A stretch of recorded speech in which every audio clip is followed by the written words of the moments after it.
Right. One example of emergence that is probably the easiest to wrap your mind around is fireflies. I think this happens in Tennessee, in the Rocky Mountains. Every year at a certain time, I think there are 2 weeks, it's mating season for fireflies. And they go, all of them congregate, or many of them, you get millions of them, or close to millions of them, in the Rocky Mountains, in this part of Tennessee, where they're going to mate, and it's just the male fireflies that light up, isn't that right? We're going to make up a story. But this does actually happen. Something like this actually does happen. There is no chief firefly that says to all the other fireflies, you guys get in sync. Ready? 1, 2, 3, light. 1, 2, 3, off. On, off, on, off, right? There's no conductor, there's no music, there's no beat. Just a million fireflies all get together. They're all there competing for women. And there isn't even any good reason why, biologically, that we can figure out yet, why they would all sync. But they do. If you give them enough time, they'll all start syncing, and they'll go on at the same time and off at the same time. On at the same. It's like massive Christmas tree phenomenon. But there is nobody in charge of it. And yet it acts as if there is one uber mind, right? Some super intelligence that's teaching them all to do this together. What happens is emergence. And no one firefly is in charge and thinks it's doing anything more than what it wants to do. And yet, when you take them all together, somehow they make something bigger than themselves. Right? Emergence theory is the idea that the sum of the parts are small, and yet somehow they give rise to something bigger than any one of them. Something emerges, right? I'll give you an example of this from the human realm. If you go to a really important sporting event, and you're sitting in a group of fans who are like super fans, you can't help but get wrapped up in their excitement, right? It just starts to happen. Even if you go wanting to be rather skeptical and making fun of them, you can't help but get caught up in this energy. And when they do the wave, you just find yourself doing the wave. Because everybody, right, you're just like, you're not even thinking about it so much anymore. You're just in something bigger than yourself, right? What happened to you and your little individual self? It just becomes part of something larger, something bigger, something more massive. You become part of an emergent, existent thing that is bigger than you. And what happens to that thing when everybody goes home? It's gone. It's not there anymore. But while it's there, it's really there, right? So now what makes up let's talk first about your body as if it were something separate than your soul, right? What's making you up? Literally. DNA. You got DNA, right? Well, we'll go a little bit bigger than DNA. DNA is the building blocks of life. And you've got cells, right?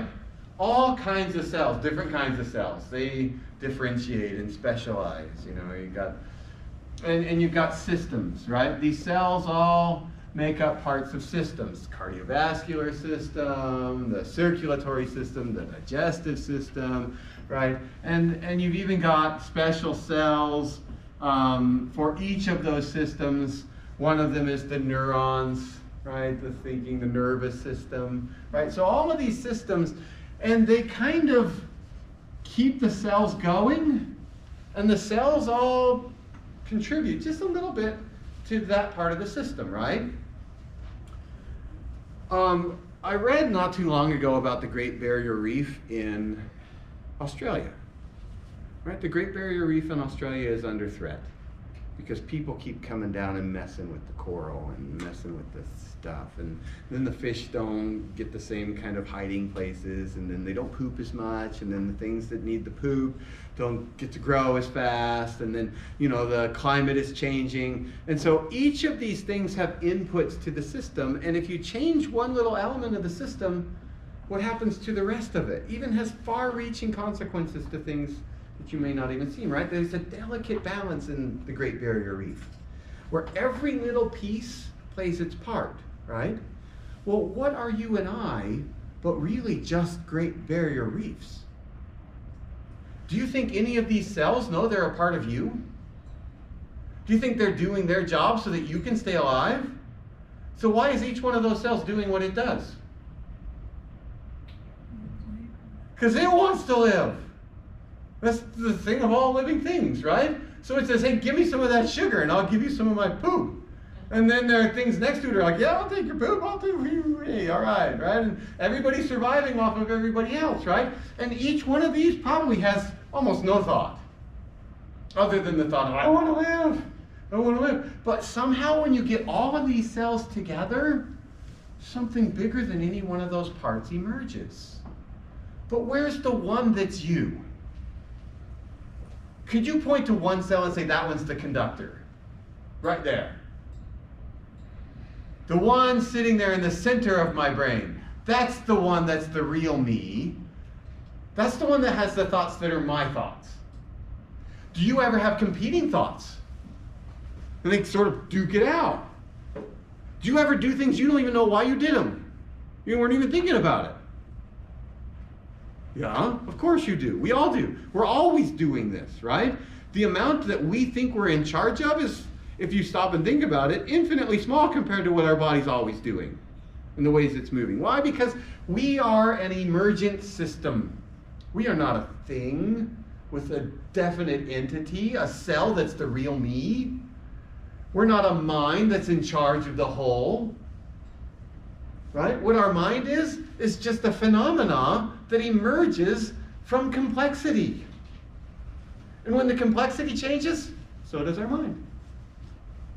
Our minds change all the time. There's no consistent me to be found in all of this complexity. It's just emergence. And when the cells decide they're not going to cooperate anymore, what happens to that me that I thought was so certain, so definite, so factual? It's just gone. That's it. It's gone. And it only came together because things emerged in that certain way. Where's the soul in all that? It's part of it. It's woven through every piece of it. It's not separable from it. It's what emerges. Awareness of the system emerges, but only in part. And it's greater than any one piece, but it's not any one of those pieces.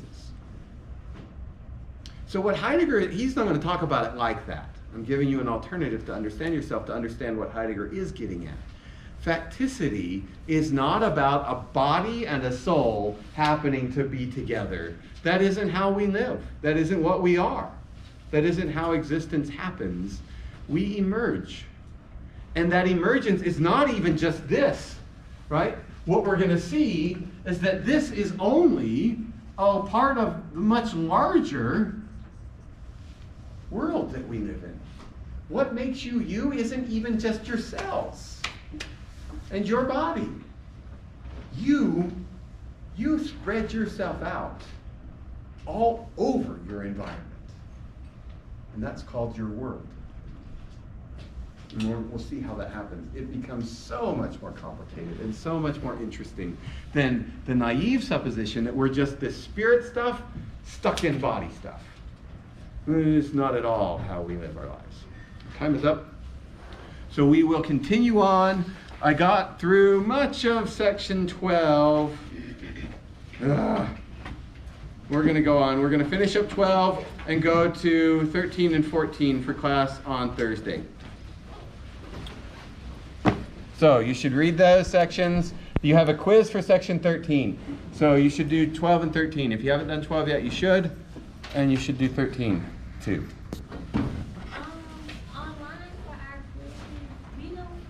They're fixed now. You must have come in a little bit late. Yeah, I fixed them just before coming to class, so